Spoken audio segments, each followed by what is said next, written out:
Buongiorno! Alle 10:30, settembre 8, domenica, ano bang gusto nyo? Linggo, September 8, 10:30. Hapon, dumating kami sa bahay. Parang hindi na yata ako nakapag-vlog kahapon. Mga 2, nasa bahay na kami. Then, naglaba. Tapos, na malengke kami ni Anthony para ngayon. Kasi ngayon, pupunta naman tayo sa mountain. Kung saan tayo nagpunta nung mahal na araw. Na 2 nights, 3 days. Oo. Nung April. Yun, doon naman ulit tayo pupunta. Parehong bahay. Kasi, hindi ko na siya inano sa through booking.com. Parang i-message na lang siya privately. And sabi niya, free naman daw nung date na gusto namin. Yung 8 hanggang 11. So, ngayon, 4 days and 3 nights naman tayo. So, papunta na kami doon. Kompleto, syempre. Di ba? Logs na logs to. Lagi siyang logs to. Buti naman, kaysa magsusuka. Nandito na kami sa aming accommodation.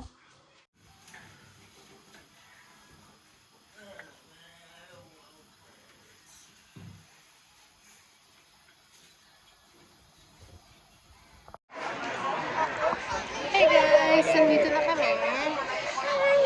Naka-order na rin kami. Naubusan kami ng polenta. Alam mo bakit? Kasi mga RT yung mga kasama ko. Kasi, kanina pa ako nag-aaya. Wala pang alas 12, yaya na ako ng yaya. Si Anthony may sariling gusto. Yung mga bata may sariling gusto. Tapos saka pumunta. Wala na kaming polenta. Bago pa nakapag-desisyon. Wala kaming kinaing polenta. Ikaw may. Ikaw naman ang maraming inarte sa buhay. Ano, gusto mo ikwento ko pa dito? Ikukwento ko sa YouTube. Gusto mo? Ayun. Ikukwento ko, huwag nyo nang alamin. Nakakahiya lang. Ganyan siya kalikot. Yan guys, it's 6 p.m.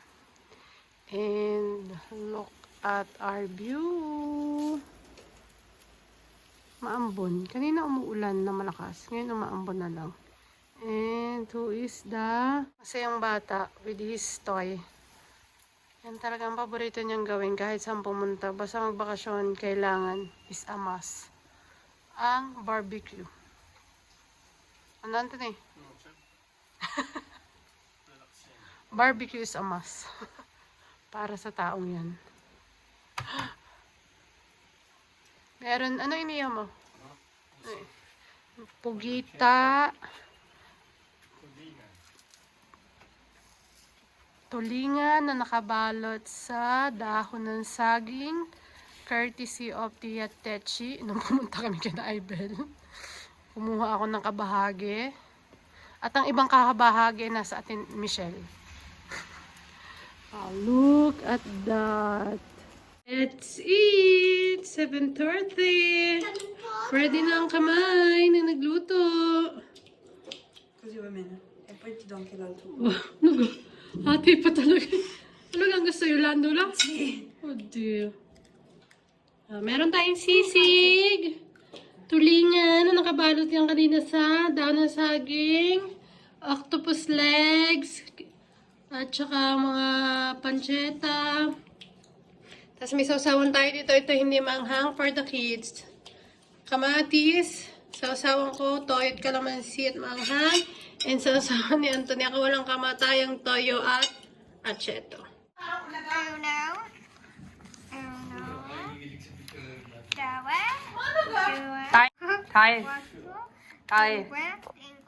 Dai, diciamo dai, va bene? No! Sì, dai. Di ko naisip na. Morning guys! Happy Monday! September 9 and it's almost 9 a.m. What's the tinirani? Sobrang init sa labas. So, ngayon, punta tayo para mag-hike. Mag-hike tayo with the family. Altrona. Pero kailangan pa rin magsasakyan. Kasi kung talagang hike na hike lang is 4 hours na hike. Kung hindi naman ay 35 minutes from the car and then doon ka palang magsisimula mag-hike. So, let's see what's going on today. Nagpapabulak na ako ng kamoting kahoy. So, masarap yun sa kape. Yun guys. Good morning. 10:15 and naglalakad na kami. Naka 45 minutes na kami ng paglalakad. Ito nyo naman, survive pa ang aking anak na Bold Star. Pagod na pagod yan, besh. At tingnan nyo naman ang aking view. Parang ako naman ay hindi mapapagod. Pag ganito ang view, tas sarilinig mo yung waterfalls. Oh, guarda quante limpida l'acqua, è azzurra. Infatti. Kita nyo ba yun? Fox. May ahas daw dyan sa bubong. Hinahanap ko kung nasan. Ah, ayan. Ayan? Oh. Ahas ba yan? Ay, siya, dilapitan mo ka natin. Pero ko.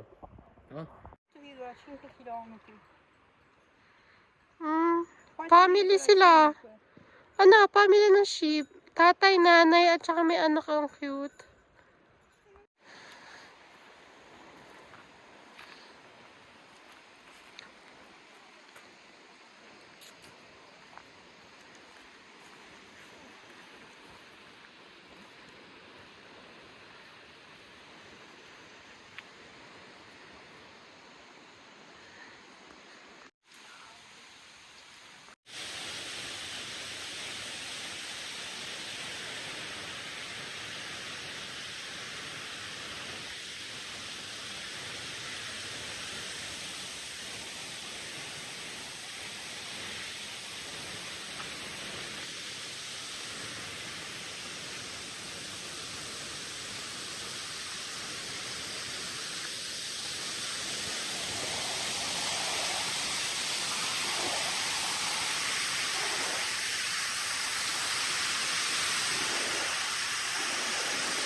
Nandito na kami, nakaupo na.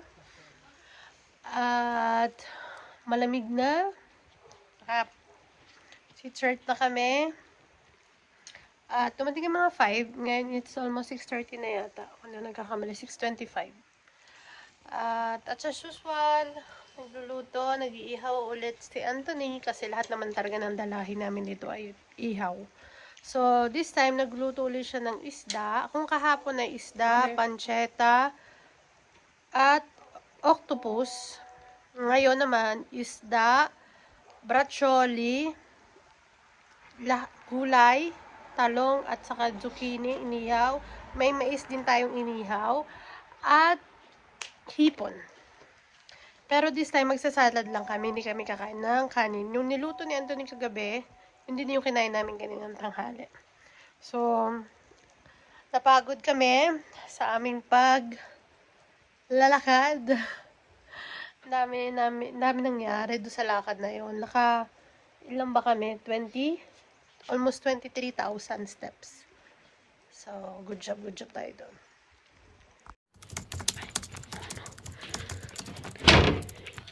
Tanti auguri a te, tanti auguri a te, papà. tanti auguri a te. Grazie. Happy birthday, Papa! Thank you. Thank you po. Thank you. Good morning, guys! Happy Tuesday. It's September 10. At ang September 10 ay birthday ni Anthony.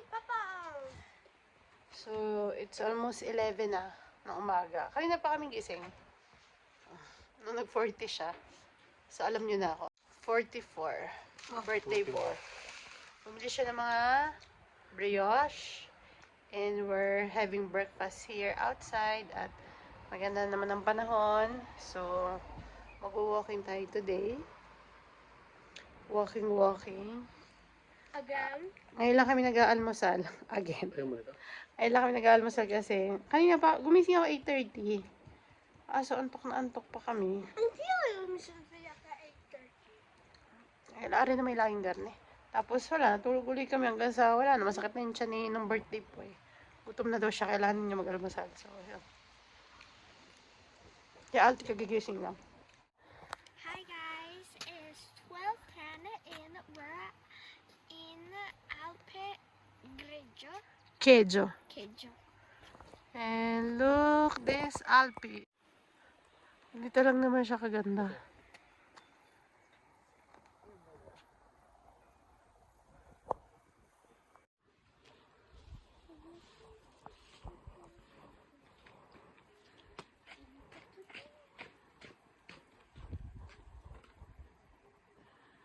Questo ai diga di Alpe di Cavallo.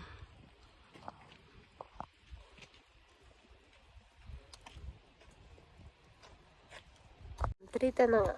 Nandito kami sa Centro Città Antrona. At si Emily ay nagpunta din sa park. Dito rin na rin kami kumain ng papay. Tinapay at may nakakalaro ang aking bagets doon. So, pahinga lang kami, then going home. 6:10. And we're heading to get some ice cream. The kids wants to get some ice cream.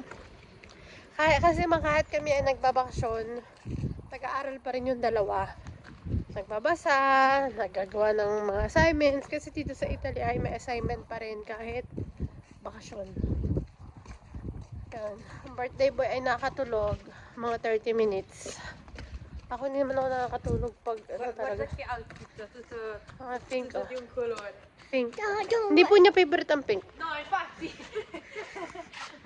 Tapos may papakita pa ako sa inyong kasama namin. Nakikita niyo po siya? Kita niyo? Maputi lang siya. Hindi niyo siya kita ang maitim. Ay, tao po ba dito? Tao po ba to? Hindi naman, di ba? Naka-white lang kaya parang may tao.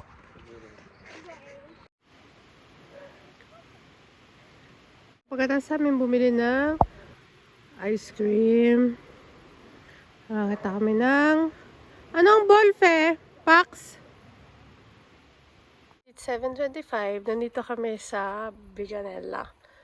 Dahil lang, ngayon lang naalala ni Antonella kung kailan kami uwi bukas, na ito palang Biganella ay famous kasi pamula 11 ng November hanggang 2 ng February. Makikita niyo, 11 ng November hanggang 2 ng February. Walang sunset o sunrise na pumupunta dito kasi ano siya, kulong siya ng mga kulong siya ng ganyan. So, ang ginawa ng mayor, nakaisip siya at yan, nilagyan nila ng para siyang ganito, solar, pero salamin. Para doon sa nabanggit yung araw, meron pa rin silang ilaw na magre-reflect dito. So, dito sila sa center of, yan o. Yun, parang ganon, ganyan. Ito yung nilagay. Tapos, para mag-center sila dito. Center. Yung pinaka-ilaw. At nakita namin kung nasaan yung pinaka-spekyo. Nandun siya sa pinaka-tuktok. Kung kaya natin i-zoom. Yan. Yan na yun. So amazing. Ang talino ng mayor na yon. 17 years ago doon naisip ng mayor. It's 8:30 almost. And we're eating fish, salad, shrimp, meat, beef, all of the above.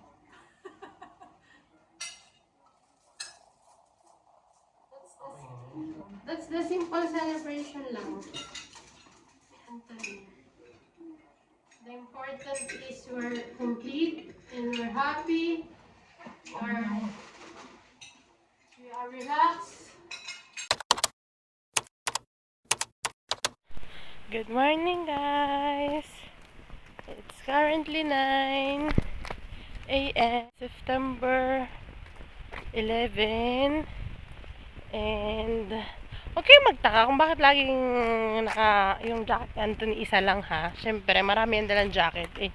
Ito lang ang pwede pag yung light lang yung lamig kasi lamigin yan talaga. Pupunta kami, mag-breakfast kami ni Anthony. Ang mga bata ay tulog pa.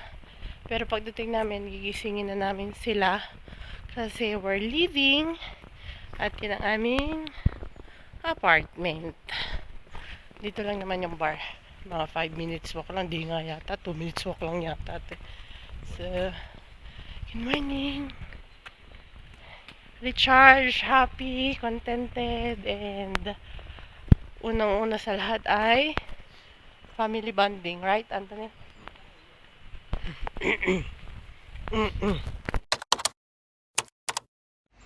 Hi guys, it's 11:45 and inihatid na ako ni Anthony. Nandito na kami sa Varese. Inihatid na ako. Diretso na ako ng work. Pagkatapos magbakasyon ay nag-work. Kailangan na mag-work para sa ekonomiya. So thank you guys for watching, for tuning in on our mini vacay that we had. Thank you guys for watching.